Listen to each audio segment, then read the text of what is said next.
কোথাও কি হিন্দুরা বিলুপ্তির পথে? সংসদে ঝড় তুললেন সৌমিত্র খান। এবং শুধু তাই নয়, পশ্চিমবাংলায় একের পর এক যে ঘটনা, তালিবানি শাসন কি রাজ হচ্ছে এই পশ্চিমবাংলায়? আমরা কথা বলবো। আমাদের সঙ্গে আজকে আছেন বঙ্গীয় হিন্দু সেনার প্রতিষ্ঠাতা অম্বিকা মহারাজ। অম্বিকাদি, নমস্কার আপনাকে।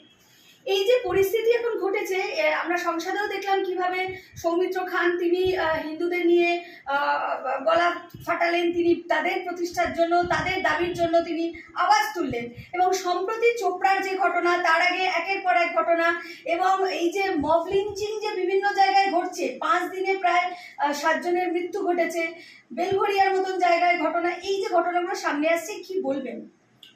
দেখুন, সৌমিত্র খা তো অ্যাগ্রেসিভলি বলেছেন, কিন্তু আপনি সৌমিত্র খার বক্তব্যগুলো বলার সময় তার আগের পরিস্থিতিটা আপনি দেখেছেন কি?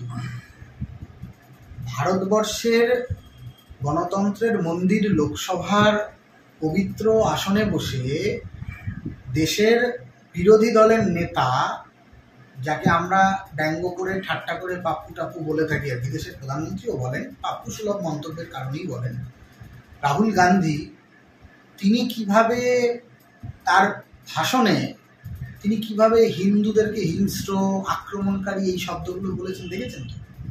তো আজকে আমার কথা হচ্ছে, দেশের শাসক দল ভারতীয় জনতা পার্টি, বিরোধীর আসনে ইন্ডি জোটের যারা রয়েছেন, মানে রাহুল গান্ধীদের কংগ্রেস বলুন, তাও 99টা আসনে কংগ্রেস, অখিলেশ যাদবের, মুলায়ম সিং যাদবের পার্টি, সমাজবাদী পার্টি বলুন, আরও যে সমস্ত দলগুলো রয়েছে, তাদের মধ্যে ছালনি, কুকুর, নামতার, বাঘা, এরকম তৃণমূল কংগ্রেসও রয়েছে।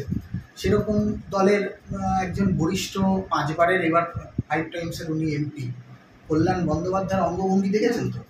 মানে সংসদে এই ধরনের চিড়িয়াখানার জীবেদেরকে কি করে যে অ্যালাউ করে সংসদ ভবন, আর এই সংসদের যিনি স্পিকার, তিনি যে কি করছিলেন, এই যে হাত নেড়ে নেড়ে যে এই যে একটা ব্যঙ্গ বিদ্রুপ, একটা কমেডি শো দেখানোর চেষ্টা করলেন কল্যাণবাবুর থেকে তো কল্যাণবাবু তো একটা বর্ষিয়ান পার্লামেন্টেরিয়ান এবং একজন আইনজীবী বলেন, একজন আইনের রক্ষক। আবার যেই তার পর মুহূর্তে অনুরাগ ঠাকুর, বয়সে অনেক কনিষ্ঠ কিন্তু অভিজ্ঞতায় পুষ্ট, তিনি যখন জিজ্ঞাসা করলেন সংবিধান সম্পর্কে, কল্যাণবাবু উত্তর দিতে পারলেন। এই যে আমরা দুদিনের যে এই যাত্রাপালা দেখলাম, যে একটা হচ্ছে দেশের অর্থাৎ সর্বভারতীয় ক্ষেত্রে বিরোধী দলের নেতা রাহুল গান্ধীর হিন্দু সম্প্রদায়কে আক্রমণ করা, বিজেপিকে আক্রমণ করার নাম করে, হিন্দুরা হিংস্র, হিন্দুরা বর্বর ইত্যাদি, সিপিএমও বলতেন, জ্যোতিবাবুরাও বলতেন বর্বরের দল, অসভ্যের দল ইত্যাদি। এবং তার পরিপ্রেক্ষিতে, তার সমর্থনে যারা যারা মন্তব্য করলেন, কল্যাণবাবুর মতো একজন বর্ষিয়ান পার্লামেন্টেরিয়ান, পাশে সুদীপ বন্দ্যোপাধ্যায়ের মুখটা দেখেছেন, একদম ফ্যাকাশে হয়ে গেছে, সুদীপবাবু কোনো মন্তব্যই করেননি, কিন্তু তৃণমূলের লোকসভার দায়িত্বে তো সুদীপ বন্দ্যোপাধ্যায় রয়েছেন, সুদীপবাবু চুপ করে বিষয়টা দেখেছেন, কারণ উনি জানেন কল্যাণ অভদ্রতা করছেন। এবং এই যে ঘটনার ঘনঘটা, সেখানে সৌমিত্র খান যে ভাষায় বলেছেন, সেটা সাধুবাদ জানানোর তো কোনো ভাষা নেই, কিন্তু সৌমিত্র খান যে কথাটা বলেছেন, সেটা পশ্চিমবাংলার আমার আপনার ঘরের সাধারণ সর্বস্তরের হিন্দুদের মনের কথা বলেছেন।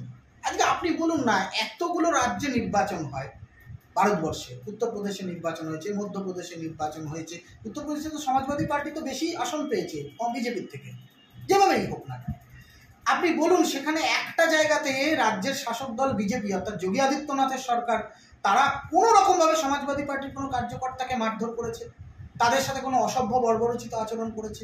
এই যে পোস্ট পোল ভায়োলেন্স, এই শব্দটাই তো এই পশ্চিমবঙ্গের রাজনীতি থেকে উদ্ভূত।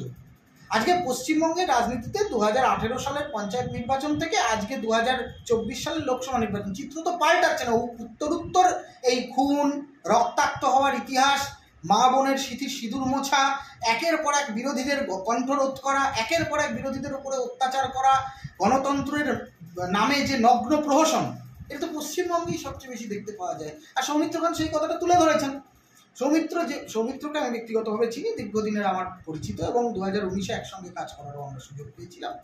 তো সৌমিত্র যে কাজটা করেছে, একজন অভিজ্ঞ পার্লামেন্টেরিয়ানের মতো, এবং পশ্চিমবঙ্গের যে জ্বলন্ত সমস্যা, যে জ্বলন্ত অবস্থাটা, আজকে দেখুন, আমি জানি না আমি কোন পশ্চিমবঙ্গে বাস করছি, তৃণমূল কংগ্রেস আজকে 29টা আসন পেয়েছে, এই জন্য তৃণমূল কংগ্রেসকে শুভেচ্ছা। কিন্তু 29টা আসন পেয়েই তৃণমূলের যে খেলা হবে নগ্ন নাচ, যে নাচটা কি দেখছেন আপনি? কিন্তু তৃণমূল তো পদক্ষেপ নিয়েছে, তারা তো এই যে চোপড়ার ঘটনা সম্প্রতি যেটা ঘটেছে সেখানকার বিধায়ককে কিন্তু শোকজ করেছে এবং বিধায়কের এমন অবস্থা থেকে পালাতেও হচ্ছে, এই চিত্র দেখতে পাওয়া যাচ্ছে। তো তৃণমূলের তরফ থেকে তো পদক্ষেপ নেওয়া হচ্ছে, তৃণমূলের তরফ থেকে পদক্ষেপ নেওয়া আর সোনার পাথরবাটি বা কাঁঠালের আমসত্ব সমান। কেন বলছি? প্রথম কথা হচ্ছে শোকজ করাটা কোনো বিষয় নয়।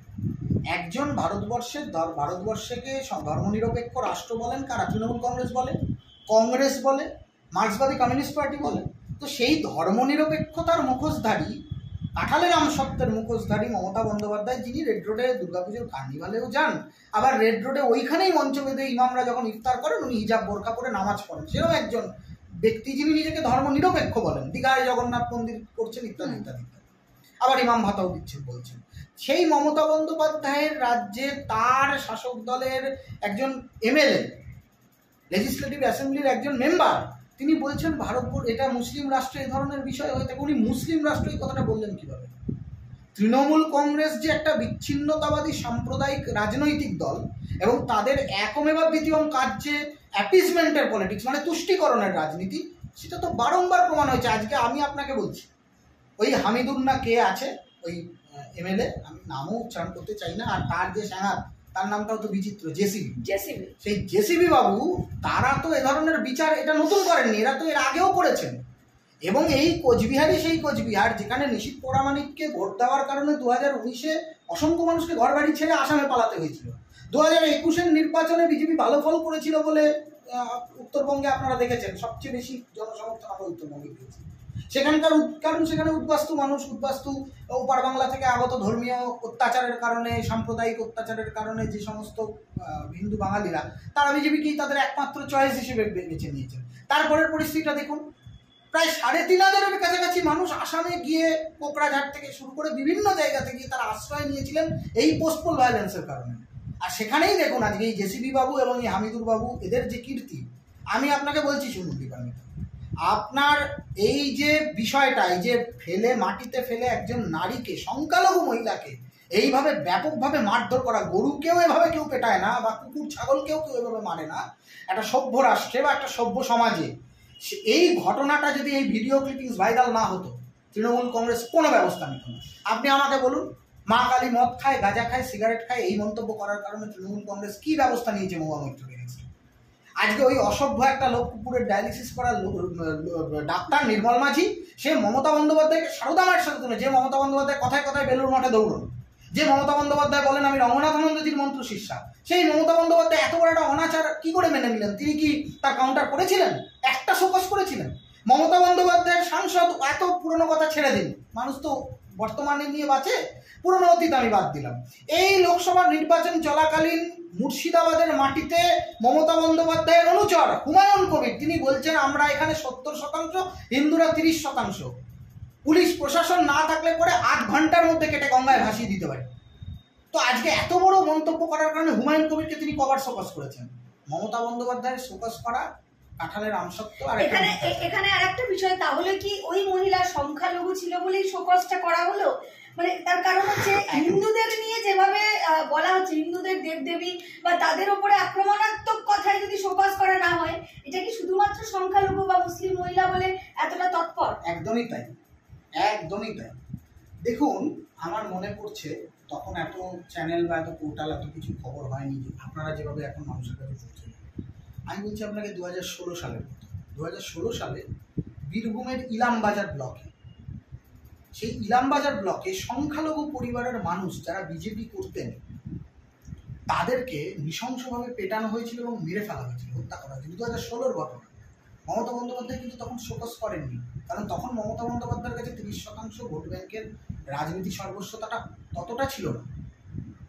এখন পরিস্থিতিটা অন্য জায়গায় আছে। এখন আমাদের পীরচাদা, বলুন না ওনার নামটা ভুলে যাই, তোহা সিদ্দিকির কারণে বলুন, আজকে সিদ্দিকুল্লাহ চৌধুরীর কারণে বলুন, এখন যারা যারা উঠতি সব আপকামিং মুসলিম নেতারা, ঠিক আছে, এই ধরুন কাশেম সিদ্দিকি বলুন, এরা যারা আছেন, আবার এদের একটা রাজনৈতিক দলও আছে ISF, ইন্ডিয়ান সেকুলার ফ্রন্ট, এদের কারণে মুসলমান ভোট ব্যাংকটা ভাগ হওয়ার একটা সম্ভাবনা আছে। তো এই মুসলমান ভোট ব্যাংকটা যাতে ভাগ না হয়ে এক এবং অদ্বিতীয় তৃণমূল কংগ্রেসের দিকে থাকে, পোলারাইজ থাকে, এটা প্রমাণ করতে হবে মমতা বন্দ্যোপাধ্যায়কে, এবং আগামী দিনেও 2026 পর্যন্ত অন্তত এই নিজের ক্ষমতার মসনদটাকে টিকিয়ে রাখার জন্য মমতা বন্দ্যোপাধ্যায়কে এটা করতে হবে। আমি আপনাকে বলছি, যদি ওখানে কোনো মুসলমান নারী না হয়ে ওখানে যদি কোনো হিন্দু নারী ওখানে পড়ে থাকতেন, এই ধরনের কোনো ব্যবস্থা নেওয়া হতো না। কেন, আমরা তো পঞ্চায়েত ভোটের সময় 2023-এর পঞ্চায়েত তো দেখেছি, বাগদা, বসিরহাট ওই সাইডে প্রচুর মহিলা মানুষকে যে মারধর করা যায়। আচ্ছা, এত কথা ছাড়ুন, এত কথা ছাড়ুন, মারা হয়েছে, এত কথা ছাড়ুন। আমি আপনাকে বলছি, শুনুন, আজকে অতি সাম্প্রতিককালে সন্দেশখালী সবচেয়ে বেশি আলোচনার কেন্দ্রবিন্দু। সেই সন্দেশখালী নিয়ে আপনার সাথে আমার এর আগে আলোচনা হয়েছে। সেই সন্দেশখালীর যে মা বোনেরা, আজকে সন্দেশখালীটা তো বসিরহাট লোকসভার অন্তর্গত, সেখানে হাজি নুরুল তিনি একটা ব্যাপক সংখ্যায় ভোট পেয়ে ওখান থেকে জিতেছেন, সেখানে সংখ্যালঘু ভোট একটা ফ্যাক্টর ছিল। কিন্তু সন্দেশখালী বিধানসভায় তো বিজেপির বিরাট সংখ্যায় একটা জয় হয়েছে, এবং সেখানে দুহাত তুলে মানুষ রেখা পাত্রকে আশীর্বাদ করেছেন, নির্বাচিত করেছেন। তো সেই জায়গায় দাঁড়িয়ে আজকে এই যে সন্দেশখালীর মানুষগুলো রেখা পাত্রকে ভোট দেওয়ার কারণে তাদের উপরে কি অত্যাচার হচ্ছে, আর তার বিরুদ্ধে বা তার পরিপ্রেক্ষিতে মুখ্যমন্ত্রী একটা শব্দ আপনি দেখাতে পেরেছেন? ওখানে তো হাজি নুরুলের ঠ্যাঙাড়ে বাহিনী, শাহজাহানের অবৈধ সন্তানেরা যারা এখনো ওখানে আছেন, তারা তো এখনো রাতের অন্ধকারে অত্যাচার করছেন, এবং ভেরি রিসেন্ট বহু খবর আমাদের সামনে এসেছে। তো একাধিক জায়গাতে পশ্চিমবঙ্গে এরকম ঘটনা ঘটছে, শুধুমাত্র সংখ্যালঘু এই ব্যাপারটা ফ্ল্যাশ হয়ে যাওয়ার কারণে, জানাজানি হওয়ার কারণে। মাননীয়া তো খুব সুচতুর রাজনীতিবিদ, তিনি বুঝেছেন যে তার মুসলমান ভোট ব্যাংকে কোনোভাবে ফাটল ধরতে পারে, সেটা যাতে না করা যায়, সেটাকে যাতে ওভারকাম করা যায়, সেই জন্য ওনার এই ফোকাস আলটিমেটলি কিচ্ছু হবে না। আমি কিন্তু এই হিন্দুদের ওপর আক্রমণ বা হিন্দু বিদ্বেষী একটা ব্যবস্থাপনা কি শুধুমাত্র রাজনীতিতে বা রাজনৈতিক ব্যক্তিত্বের মধ্যে? বিষয়টা কি এইটুকুনি সীমাবদ্ধ? তার কারণ সম্প্রতি আরেকটি ঘটনা যেটা খুব ভাইরাল হয়েছে, সেটা হচ্ছে সুদীপ তার রান্নাঘর নিয়ে, এবং সেখানেও যে বিষয়গুলো সামনে এসছে, তাহলে কোথাও কি বুদ্ধিজীবীরাও এক অংশ তাদের নিজেদের ধর্ম, নিজেদের জাত, নিজেদের হিন্দুকে কোথাও একটা অন্য জায়গায় গিয়ে সেটাকে লঙ্ঘন করা, তাকে খাটো করা বা ছোট করার একটা মানে কি বলবো ট্রেন্ড বা ফ্যাশন এসে দাঁড়িয়েছে? কার নাম সুদীপা? একজন রিজেক্টেড অ্যাক্ট্রেস, একজন রিজেক্টেড সঞ্চালিকা, যিনি পুত্রের নাম দেন আদিদেব, যার বাড়িতে ঘটা করে দুর্গাপুজো হয়, সেটা আবার তিনি ফলো করে বলেছেন লাইভে এসে, যিনি তার পুত্রের উপনয়ন সংস্কারের সময় সোনার পৈতে বানিয়ে দিয়েছেন ছেলেকে, তিনি এই ধরনের কাজ করেন কিভাবে? বাংলাদেশের যে মানে বহুল চর্চিত যে রান্নার যে অনুষ্ঠানটির কথা আপনি বলছেন, সেই অনুষ্ঠানে তো দুজন সঞ্চালিকা ছিলেন, একদিকে তারিন ছিলেন, একদিকে সুদীপা ছিলেন। তারিন বহু ফুটেজ দিয়েছেন, বহু ক্ষেত্রে বলেছেন যে আমি সুদীপাকে আদৌ ওখানে আমন্ত্রণ জানাইনি, সুদীপা নিজেই গেছে। এখন কোনটা সত্যি কোনটা মিথ্যা সেটা তো তারিন এবং সুদীপাই বলতে পারবেন, সেটা আমাদের বিষয়বস্তু না। আমার কথা হচ্ছে, আর কি কোনো দীপান্বিত আইটেম ছিল না রান্না করার? পাঠার মাংস কি করা যেত না? খাসির মাংস কি করা যেত না? মুরগির মাংস, চিকেন কি রান্না করা যেত না? অন্য কোনো নিরামিষ পদ? আজকে বাংলাদেশে যে সমস্ত মুসলমান ভাইরা আছেন, তারা সবাই যে নন ভেজিটেরিয়ান এমনটা তো নয়, অনেকে ভেজিটেরিয়ানও আছেন। ওখানে কি ঈদের সিমুই রান্না করা যেত না? সিমুইটাকে অন্য কোনো একটা রিফর্ম করে, অন্য কোনো একটা রেসিপি করে ওনাকে গোমাংসই রান্না করতে হলো কেন? এই যে আপনি ট্রেন্ডের কথাটা বলেছেন, দেখুন পশ্চিমবঙ্গে একটা ট্রেন্ড শুরু হয়েছে। হিন্দুরা তো খুব সহিষ্ণু, তাই জন্যই বোধহয় এই ট্রেন্ডটা। সহিষ্ণুতা মানে হচ্ছে সহনশীলতা। আমার ধর্ম আমাকে শিখিয়েছে পরধর্মের প্রতি শ্রদ্ধাশীল থাকো এবং নিজের ধর্মের প্রতি কঠোরভাবে আনুগত্য রাখো, আনুগত্য ভাব পোষণ করো এবং নিজের ধর্মের প্রতি শ্রদ্ধাশীল হও। আমার ধর্মের প্রতি শ্রদ্ধাশীল হতে গিয়ে যদি পরধর্মে এমন কোনো আচরণ থেকে থাকে যেটা আমার ধর্মে যায় না, আমি সেটা পালন করব কেন? তাহলে আমি যদি সেটা পালন করি, তারপর যদি কেউ আমার বাপ মা তুলে আমায় গালাগাল করে, কেউ যদি আমার ছেলেকে অপহরণ করার কথা বলে, আমার ছেলে স্কুলে গেলে পরে কেউ যদি তাকে তোর মা গরু রান্না করেছে, তুই একটা গরু খেকোর ছেলে, এরকম বলে, তার জন্য নাকি কান্না করার তো সুদীপার উচিত হয়নি। অত্যন্ত বাজে জিনিস করেছেন উনি। আমাদের বাংলায় প্রাচীন প্রবাদই আছে, ভাবিয়া করিও কাজ, করিয়া ভাবিও না। উনি করেছেন, উনি করার আগে ভাবতে পারলেন না এটা কি হতে পারে, এটার কি পরিণাম হতে পারে। এমনকি যে লাইভগুলো করেছেন সেগুলো তো ডিলিট করে দিয়েছেন, কমেন্ট সেকশন বন্ধ করে দিয়েছেন ভয়ে। এমন সেলিব্রিটিকে আমরা চেয়েছিলাম, এমন বিপ্লব কি চেয়েছিলাম? আপনি দেখুন না, বিকাশ রঞ্জন ভট্টাচার্য আর সুবোধ সরকার খাচ্ছিল তাতে তাঁত গুনে, কাল হলো তার সোনা কিনে। সুন্দর তারা হাইকোর্টে বিকাশবাবু প্র্যাকটিস করছিলেন, তার অ্যাডভোকেট হিসেবে তিনি যশস্বী অ্যাডভোকেট, এ নিয়ে কোনো সন্দেহ নেই। রাজ্য সরকারের বিরুদ্ধে একাধিক যুগান্তকারী এসএসসি বা প্রাইমারি সেকশন নিয়ে উনি মামলাতে উনি একটা ব্যাপকভাবে উনি ব্যাটিং করেছেন যারা চাকরি প্রার্থী তাদের। আজকে সেই বিকাশ রঞ্জন ভট্টাচার্য মার্ক্সবাদী কমিউনিস্ট পার্টির আদর্শ অনুপ্রাণিত, তিনি হঠাৎ করে রাস্তায় নেমে পড়লেন সেখানে গোমাংস খেতে। কি না, ধর্ম নিরপেক্ষতা দেয় না, ধর্ম নিরপেক্ষতার ওই পাতে দীপান্বিতা আপনি বলুন তো শূকরের মাংস কেন নেই? তাহলে গরুর মাংস খেলে যদি ধর্ম নিরপেক্ষ প্রমাণ হয়, তাহলে মার্ক্সবাদী কমিউনিস্ট পার্টির তো অনেক মুসলিম নেতারা রয়েছেন, তাদেরকে দিয়ে ওনারা শূকরের মাংসটা খাওয়ান না, তাহলেই তো প্রকৃত ধর্ম নিরপেক্ষতা হবে। আজকে তারিন যে গ্যাসে গোমাংস রান্না করেছেন, সুদীপা, আমি চ্যালেঞ্জ করে বলছি, সুদীপা পশ্চিমবাংলায় ওনার রান্নাঘর অনুষ্ঠানে উনি শূকরের মাংস রান্না করতে পারবেন না, ওনার সে দম নেই।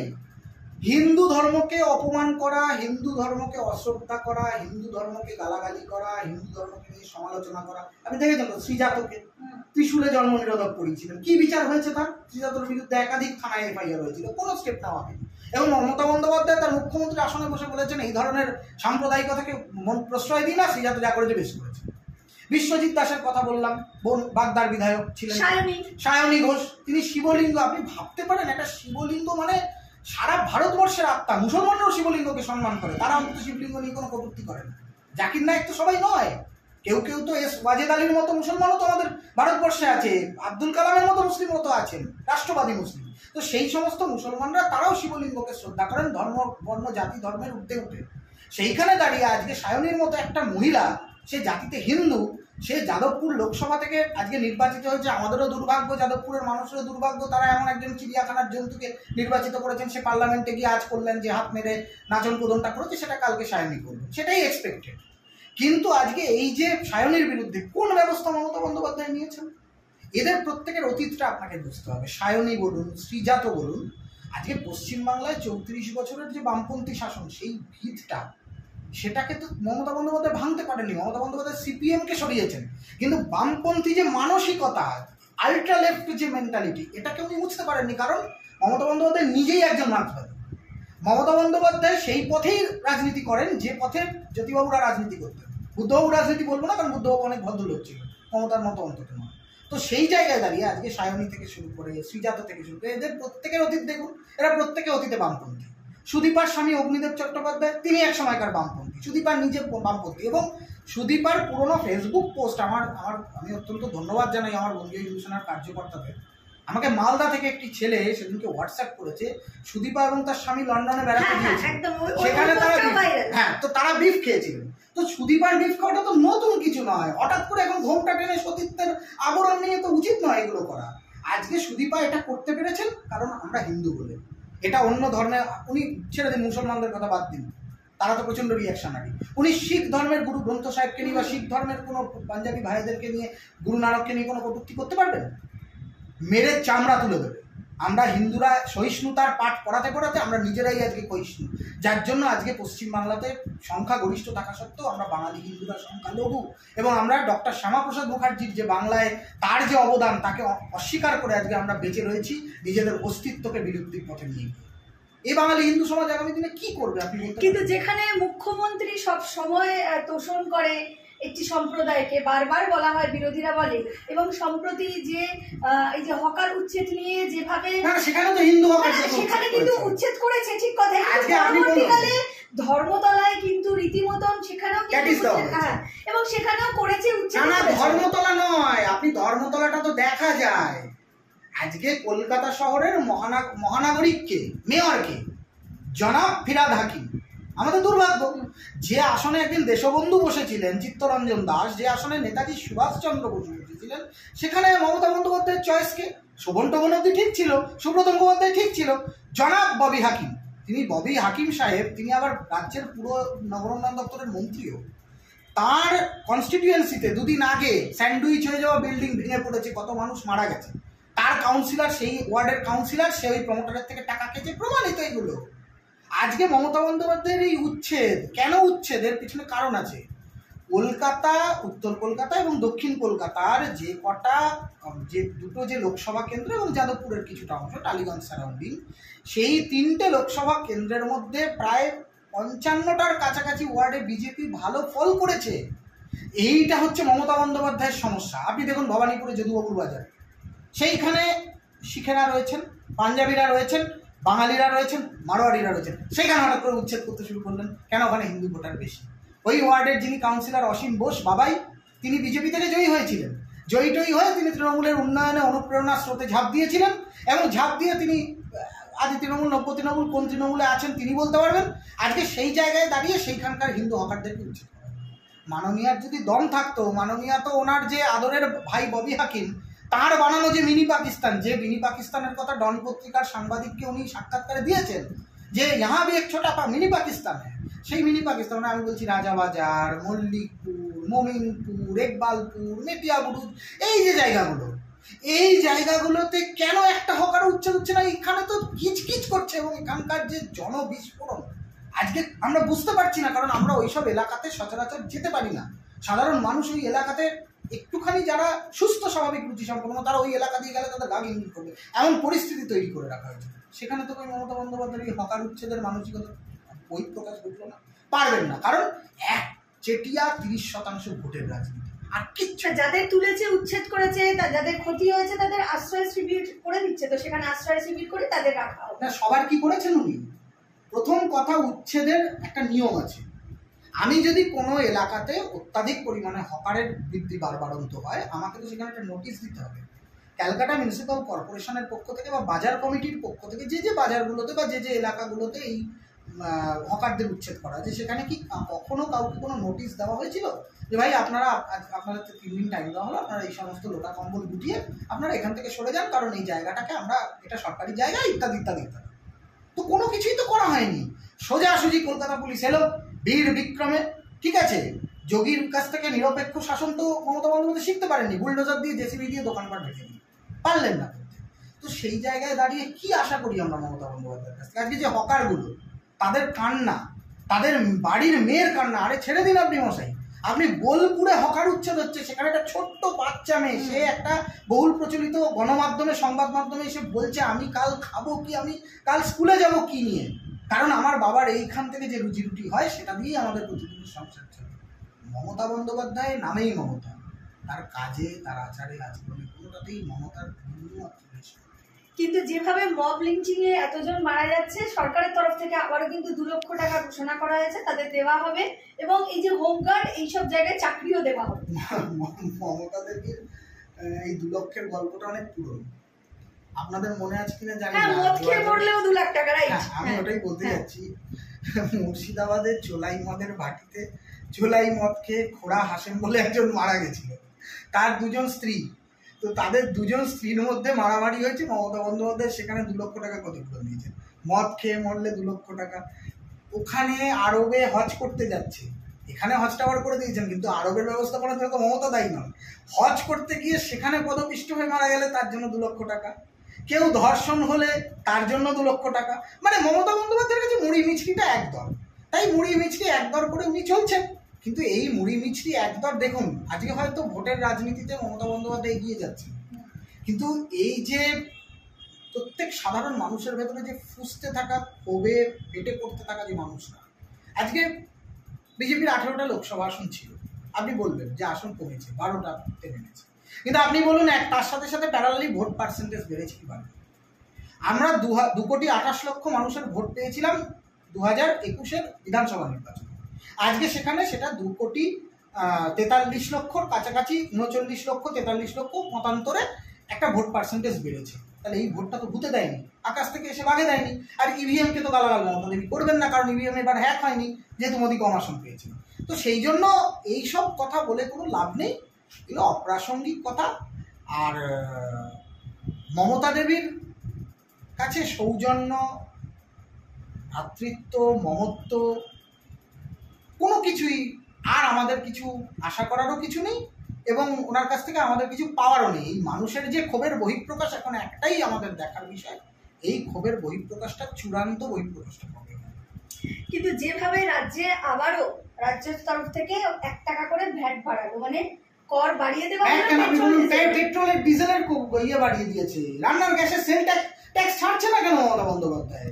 মোদী সরকারকে হয়তো গালাগালি করলে হবে?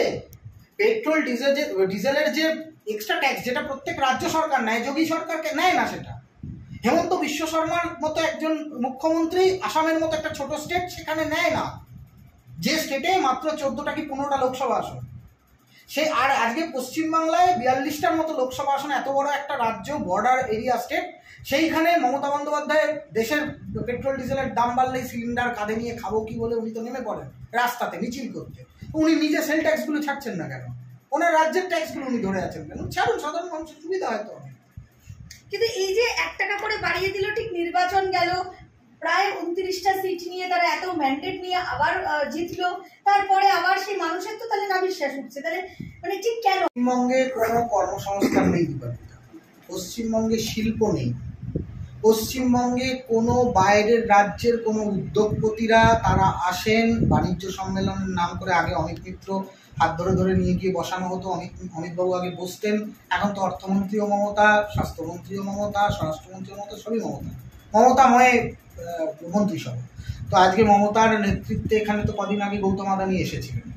আমি জানতে চাই তিনি কতটা বিনিয়োগ করেছেন, আর এই বিনিয়োগের কারণে পশ্চিমবঙ্গের আর্থসামাজিক পরিস্থিতির কি পরিবর্তন হয়েছে। আপনাকে বুঝতে হবে, যে নেত্রীর উত্থান হয়েছে সিঙ্গুরে টাটার মতো একটা ন্যানো কারখানাকে তাড়িয়ে, তিনি কি করে পশ্চিমবঙ্গে শিল্পের জমি প্রস্তুত করবেন, কি করে পশ্চিমবঙ্গের বেকারের কর্মসংস্থান করবেন? এত কথা ছেড়ে দিন না। আজকে যুগান্তকারী রায় মহামান্য কলকাতা উচ্চ ন্যায়ালয়ের, যেখানে 26,000-এর কাছাকাছি ছেলে মেয়েদের চাকরি চলে গেল, সেখানে যারা যোগ্যতার ভিত্তিতে চাকরি পেয়েছে তাদেরও চাকরি গেছে, যারা দাদা নেতা ফুট ইঞ্চি সেন্টিমিটার মিটারের নেতাদের ধরে তাদেরকে তৈলমর্দন করে চাকরি পেয়েছেন তাদেরও চাকরি গেছে। আমি বলছি যে যদি আজকে এসএসসি কমিশন বা আজকে মুখ্যমন্ত্রীর এই যারা দপ্তরের যারা রয়েছেন তদন্তে সহযোগিতার স্বার্থে, যদি তারা সম্পূর্ণ তথ্য কারা যোগ্য কারা ওএমআর শিটের ভিত্তিতে যেগুলো নিয়ে আলোচনা হয়েছে একাধিকবার, তো সেটা যদি তারা তদন্তে সহযোগিতা করতো, তাহলে এই 26,000 সংখ্যাটা হতো না। যারা চাকরি পেয়েছিল অবৈধভাবে তাদের চাকরি চলে যেত, খালি খাতা যারা জমা দিয়েছিল তাদের চাকরি চলে যেত, যারা আজকে যোগ্য ব্যক্তি তাদের চাকরি যেত না। তাহলে পশ্চিমবঙ্গের পুরো সিস্টেমটাই করাপশন, দুর্নীতি। এখানে দুর্নীতির বাইরে কিচ্ছু নেই। এখানে এই পশ্চিমবাংলাতে আমরা কিছু আশাই করি না। পশ্চিমবাংলায় কোনোদিন শিল্পের বিনিয়োগ হবে না। আপনি উত্তরপ্রদেশে পাবেন, মমতা দেবী বলেন যোগী একজন সাম্প্রদায়িক মুখ্যমন্ত্রী, তার রাজ্যে স্যামসাং গ্যালাক্সি ইনভেস্ট করে, সেখানে অ্যাপেল ইনভেস্ট করে, সেখানে বিভিন্ন বাইরের কোম্পানিগুলো এসে বিনিয়োগ করছে। এমনকি যোগী আদিত্যনাথের রাজ্যে সেখানে একটা বোম্বের অনুকরণে একটা ফিল্ম ইন্ডাস্ট্রিও তৈরি হচ্ছে, সেখানে যাতে শুটিং ইত্যাদি করা যায়, যেমন সাউথে আছে রামোজি, সেই রকম।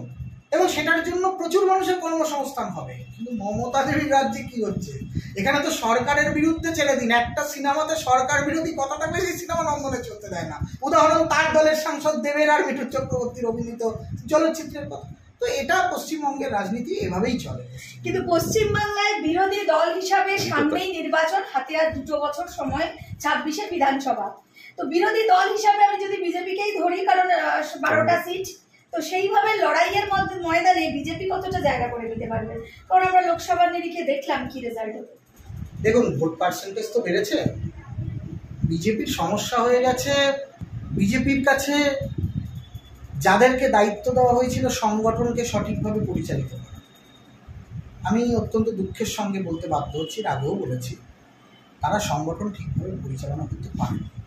যে কোনো রাজনৈতিক দলের দীপান্বিতা, দেখুন মার্ক্সবাদী কমিউনিস্ট পার্টি বলুন, তৃণমূল কংগ্রেস বলুন, এসইউসিআই বলুন, ফরওয়ার্ড ব্লক বলুন, ভারতীয় জনতা পার্টি বলুন, কংগ্রেস বলুন, যে কোনো রাজনৈতিক দলের মেরুদণ্ড হচ্ছে তার সংগঠন।